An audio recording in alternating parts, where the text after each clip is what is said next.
This video in our insights section is going to be both talking about the first-time visitor and returning visitor. Both of these are very important. So if somebody first lands on your site for the very first time, as the name implies, first-time visitor, you're going to be able to present them an insight of whatever options you're allowed to. And returning visitor, people like your site, you can give them a coupon and so forth. It's totally up to you on what you want to give them. So if you have not seen the About Insights video, I highly recommend looking at that so that you can understand what triggers and actions are and a little bit more about your insight. So this video is going to be a little bit short because I'm going to be combining the first-time visitor and returning visitor. To find either one of these insights, on the left-hand side, go to where it says Insight. From here, as you scroll down, you'll see they're pretty much side by side. First-time visitors on the left, returning visitors on the right. So let's talk about first-time visitor. Show a video highlighting your business's best attributes the first time a visitor comes to your site. To do that, you select the insight.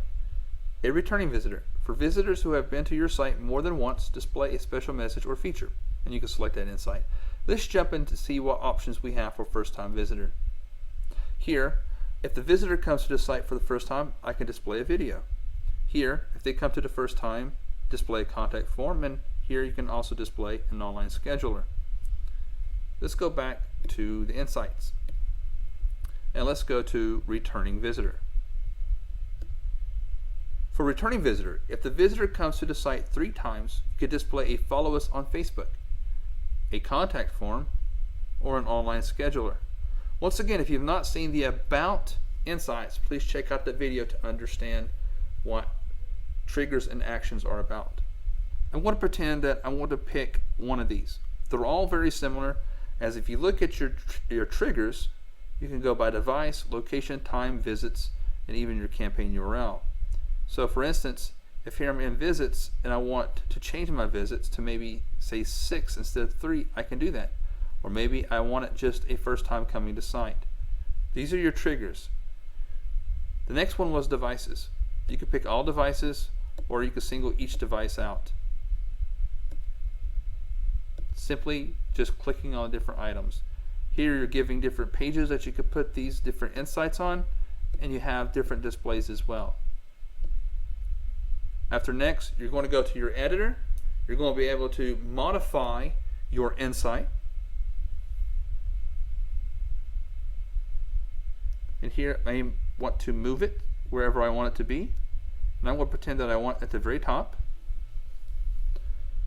Remember that all these insights are totally customizable. So pretend that I want to put an image between Facebook and that paragraph. I can just simply drag and drop this element in between the title and the paragraph. And I could pick from my site, Facebook, gallery of images that we provide, or even upload your own.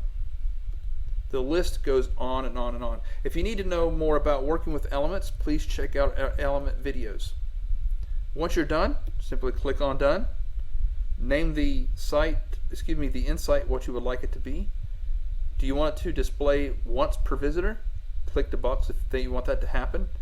And then you have Publish Now. Once you click Publish Now, it will save the insight and publish it. If you want to do more than one insight, because you can combine insights, as you see on the left-hand side, you could do that as well. If you want to do that, just simply click on Save Insight. And as you see on the left-hand side, it goes from draft to being published. Now if you want to add in another insight, you could do that as well, without having to go all the way out once it publishes and then come back in. This makes it much quicker for you to create insights the way you want to create them. And that is both the first-time visitor and returning visitor.